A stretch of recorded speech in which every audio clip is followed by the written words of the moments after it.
So আজকে চলে এসছে নাইকা থেকে আমার দুটো পার্সেল, সেটা কি আমি আনবক্স করে দেখাচ্ছি। এখানে আমার একটু স্ট্রাগল হচ্ছিল, এক হাতে আনবক্সিং করা খুব চাপের ব্যাপার, তাও লিটল এএসএমআর মোমেন্ট করার চেষ্টা করেছিলাম। চাইলে কি হচ্ছে, আবার আমি স্ট্রাগল করছি খুলতে। তো রিসেন্টলি আমি দেখেছিলাম একজন ডার্মাটোলজিস্টের ভিডিওতে যে ড্রাই ফ্রিজি হেয়ারের জন্য এই দুটো জিনিস খুবই ভালো। তো সেটাকে আমি দেখতে চাই।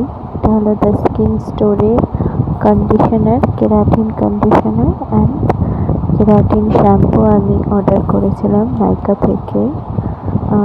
ইচ আমার 250 মানে 300-এর আন্ডারে পড়েছে, যেটা সেল চলছে। তো দেখেছি, রিভিউজও দেখেছি খুব ভালো, এবং ডার্মাটোলজিস্টটাকে আমি খুব ফলো করি, তিনি এটা সাজেস্ট করেছেন। তো আশা করি ভালোই হবে, এবং রেজাল্ট জানতে আমার ভিডিওগুলোকে দেখতে থাকুন এবং সাবস্ক্রাইব করে নিন, আর লাইক কমেন্ট শেয়ার করতে ভুলবেন না। টাটা।